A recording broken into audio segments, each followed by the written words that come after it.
एक बार जब तय कर ही लिए कि शर्मा जी को विधायक बनाना है तो फिर इतना वोट दीजिए कि कोई खरीदार इसको खरीद नहीं पाए। जब मध्य प्रदेश की जनता ने तय कर ही लिया है कि मध्य प्रदेश में सरकार बदलनी है, और जब मध्य प्रदेश में सरकार बदलनी ही है तो फिर 115, 122 क्यों करना है? इतना ज्यादा बहुमत दे देना है कि जैसा का पप्पा छटपट्टी लगा दे, लेकिन कुछ हो नहीं सकता है। हमको कोई बताया साहब कि कार्यकर्ता मीटिंग में जैसा के पिताजी कह रहे थे कि लिस्ट बना रहे हैं। गुरु, आप ही के पास कागज कलम है, हम भी लिस्ट बना रहे हैं। कमलनाथ जी के यहाँ भी लिस्ट बन रहा है, सरकार तो बन रही है, इसमें कोई दो राय नहीं है।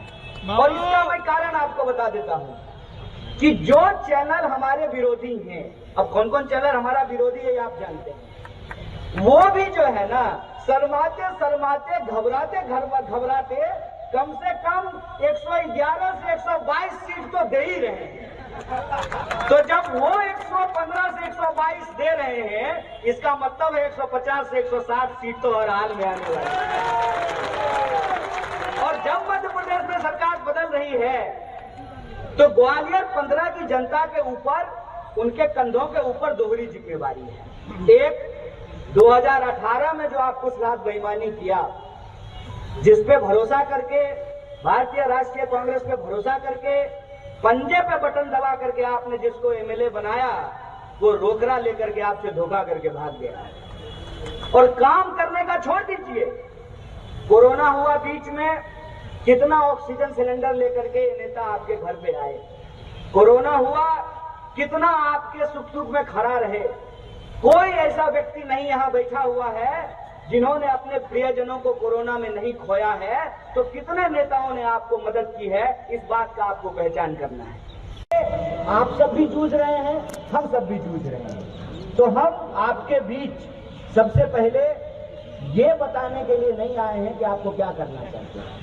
हम तो बस सिर्फ ये साझा करने के लिए आए हैं कि जब चुनाव हो रहा है, 5 साल के बाद चुनाव हो रहा है, तो ये आपके पास एक मौका है।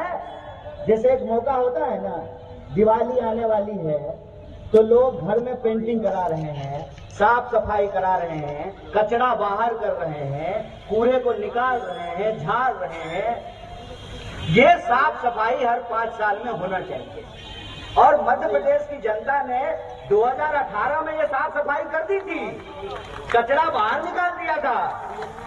लेकिन पहली बार हमने देखा है कि ऑटोमेटिक कचरा था, निकालने के बाद भी बाहर नहीं जा रहा है, डस्टबिन में पहुंचा दे रहे हैं तो उठ करके घर में आ जा रहा है।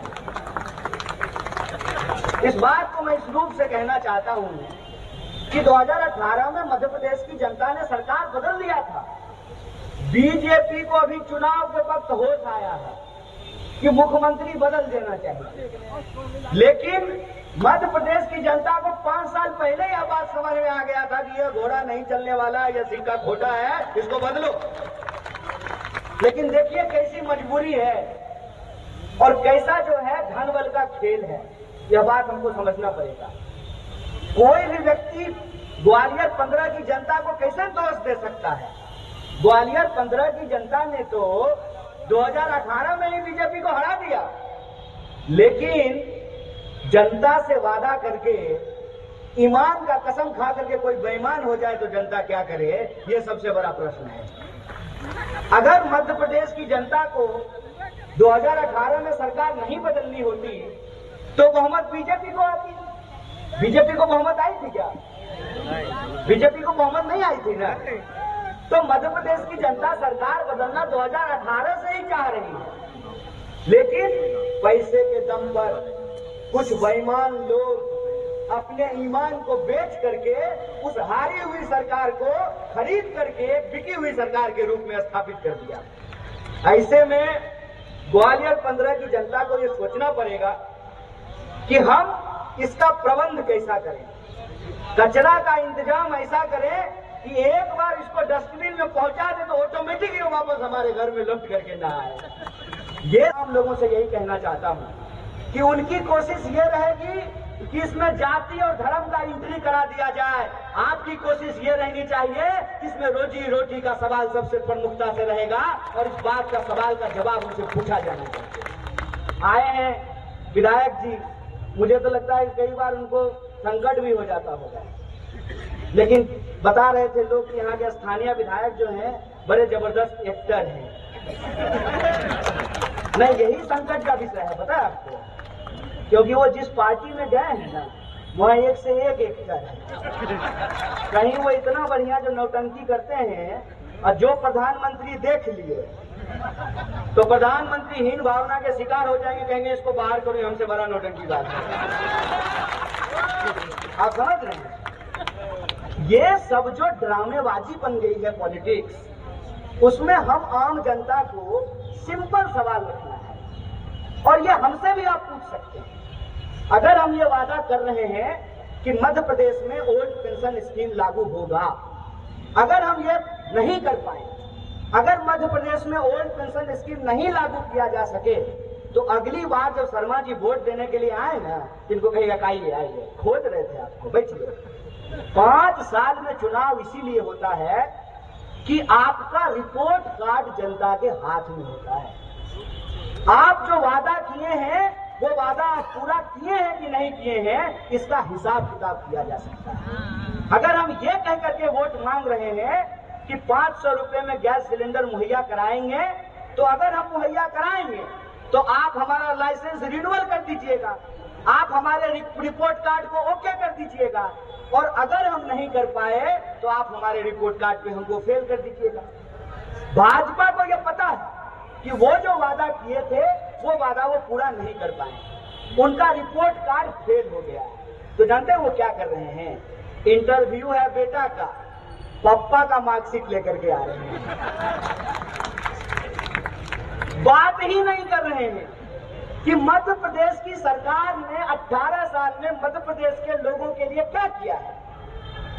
अगर किया है, मान लीजिए कि हम कपड़ा पहने हुए हैं और नहा के आए हैं, तो हम एक पट्टी लगवा लें माथे पे, कपड़ा पहने हुए हैं, नहा के आए हैं, ये करने की जरूरत है क्या? जो काम करेगा उसको प्रचार करने की जरूरत पड़ेगी क्या? ग्वालियर में आप जिधर भी नजर घुमाइए, हर तरफ प्रचार ही प्रचार है, हर अखबार में प्रचार ही प्रचार है, हर टीवी पे प्रचार ही प्रचार है। मध्य प्रदेश की जनता का पैसा लेकर के, उनके पैसे से ही पोस्टर लगा करके मध्य प्रदेश की जनता को बता रहे हैं कि हमने आपका विकास किया है। अरे तुम ऐसा कैसा विकास किया है तो हमको नहीं पता चल रहा है, तुमको पेट्रोल पंप पे पोस्टर लगा करके हमको बताना पड़ रहा है कि हमारा विकास किया है। अगर हमारा विकास किया है तो कुछ मोटा मोटा सवाल है जो हम आपसे पूछना चाहते हैं। मेरा ग्वालियर का इतिहास बहुत अच्छा नहीं है, लेकिन मैंने अपनी आंखों से जो कुछ चीजें देखी है मैं आपके सामने रख रहा हूँ। अभी वर्ल्ड कप चल रहा है ना, ग्वालियर के स्टेडियम में पहले मैच होता था कि नहीं होता था? सहवाग यहाँ बहुत मारता था ना, सचिन डबल सेंचुरी। अब मैच हो रहा है, क्यों? सारा मैच अहमदाबाद में ही होगा, ग्वालियर में नहीं होगा। बोलिए, बातें बोल करके, कभी धर्म का नाम लेके, कभी जात का नाम लेके, कभी देश का नाम लेकर के, देश की सबसे पुरानी पार्टी, मतलब इतनी भी शर्म नहीं बची भाजपाइयों के पास कि कांग्रेस पार्टी को गाली देने के चक्कर में अपने पिताजी और दादाजी को ही गाली देना शुरू कर दिया। अब जब आप बताइए कि आदरणीय ज्योतिरादित्य जी कांग्रेस पार्टी को गाली देते हैं तो किसको गाली देते हैं? अरे वो राहुल गांधी को गाली देने से पहले माधवराव सिंधिया जी को गाली देते हैं ना। यही हकीकत है ना, यही सच्चाई है ना। कोई इंसान जब कांग्रेस को गाली दे रहा है, इसका मतलब वो अपनी पूर्वजों को गाली दे रहा है और उसके बारे में गलत बात बोल करके, झूठ बात बोल करके जो हमारा असली मुद्दा है उसको गुमराह किया जाता रहा। असली मुद्दा क्या है? सरकार यह बताए कि 18 साल शिवराज जी की सरकार रही है, 5 काम वो गिना दे। मैं शर्मा जी का वोट मांगना छोड़ करके शिवराज जी के लिए प्रचार करने के लिए बुधनी चला जाऊंगा। 5 काम बता दीजिए।